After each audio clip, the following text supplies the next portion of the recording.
Hello everyone, তো চলো আমি আজকে একটা ব্লগ শেয়ার করি। তখন বাস ছিল মিনিমাম 6:30। তো আমরা সবাই মিলে প্ল্যান করলাম চলো একটু মল থেকে ঘুরে আসি। যেহেতু বাইরে প্রচুর পরিমাণে গরম পড়েছে, তো তাই আমাদের ভালো লাগছিল না। তাই আমরা 4জন মিলে মোহন মলে চলে গেলাম। তো এই তো সামিয়া, সামনে পারুলা, রূপসা আছে, আমি।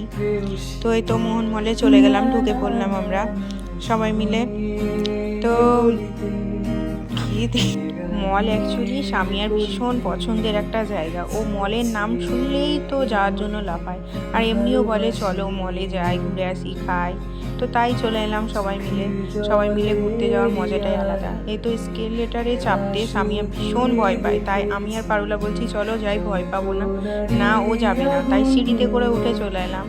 তো উপরে ফুড জাংশনে চলে এলাম, এখানে একটু খাওয়া দাওয়া করবো, যেহেতু ঘুরতে এসেছি খাওয়া দাওয়া না করলে তো হয় না। তো অর্ডার করে এসে বসে খাবারের অপেক্ষা করছি। তারপরে খাবার ফাইনালি চলে এলো। এই তো খাবার নিয়ে চলে এলাম।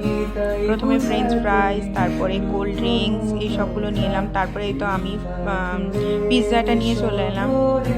তো তারপরে সবাই মিলে খাওয়া দাওয়া করতে শুরু করলাম। অনেক মজা করলাম, গল্প করলাম, অ্যান্ড তার সাথে সাথে অনেক আমি খাবারও খেলাম। তো স্বামীয়াকে ফুটেজ নিচ্ছিলাম, স্বামীয়াকে রাগাচ্ছিলাম তুই কেমন করে খাস। ও বাচ্চা মানুষ, ও যেরকমভাবেই খেতে ইচ্ছা সেরকমভাবেই খেতে পছন্দ করে। তো তারপরে এখানে পাশে একটা বেকারির মধ্যে ও দেখলো ডোনাট অ্যান্ড কাপ কেক। তো আমাকে বলছে মাসি কাপ কেক নিব। তো আমি হয়তো কিনে দিলাম, দেন তারপরে কিনে দিয়ে ওর হাতে ধরিয়ে দিলাম। তারপরে গেলাম আইসক্রিম খেতে। গরমের মধ্যে আইসক্রিম না খেলে হয় না, তো তাই প্রথমে দেখছিলাম কোন ফ্লেভারের আইসক্রিমগুলো নেওয়া যায়। তারপরে দেখি তো ভ্যানিলা অ্যান্ড স্ট্রবেরি ফ্লেভারের দুটো আইসক্রিম কিনে ফেললাম। এই তো আইসক্রিমগুলো ভীষণ, মলের আইসক্রিমগুলো ভীষণ টেস্টি হয়, তোমরা খেয়ে দেখো একবার। তারপরে এখানে যে একটা সেলফি জোন ছিল, সেখান থেকে সেলফি তুলে নিয়ে এই তো বেরিয়ে পড়লাম। আবার ওই যে স্কেলেটারে তো যেতে পছন্দ করে না সবাই, তো যেতেও পারে না বলে তো সিঁড়ি দিয়ে চলে এলাম আমরা।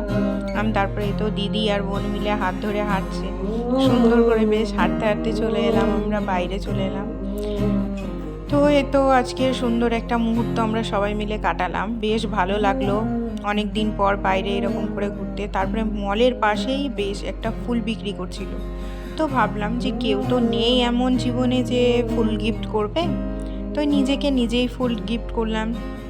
এই তো গোলাপ নিলাম, গোলাপগুলো বেশ ভালো লাগছিল দেখতে, নিজেকে একটা নিজে উপহার দিলাম, বেশ ভালো লাগলো, মনটা বেশ খুশি হয়ে গেল। তারপরে টুকটুক করে নিলাম, এবার বাড়ির পথে রওনা দিলাম। তো এই তো বাড়ি চলে যাচ্ছি সবাই মিলে। আজকের দিনটা বেশ সুন্দরভাবে কাটালাম, মুহূর্তটা বেশ ভালো ছিল, অনেক দিন পরেই আমরা সবাই মিলে বেরোলাম। আর এই তো বাড়ি চলে এলাম, এসে বেশ ফুলগুলো দেখে নিজেকেও বেশ খুশি খুশি ফিল হচ্ছিল। ওকে, আশা করি তোমাদের ব্লগ ভালো লাগবে। বাই।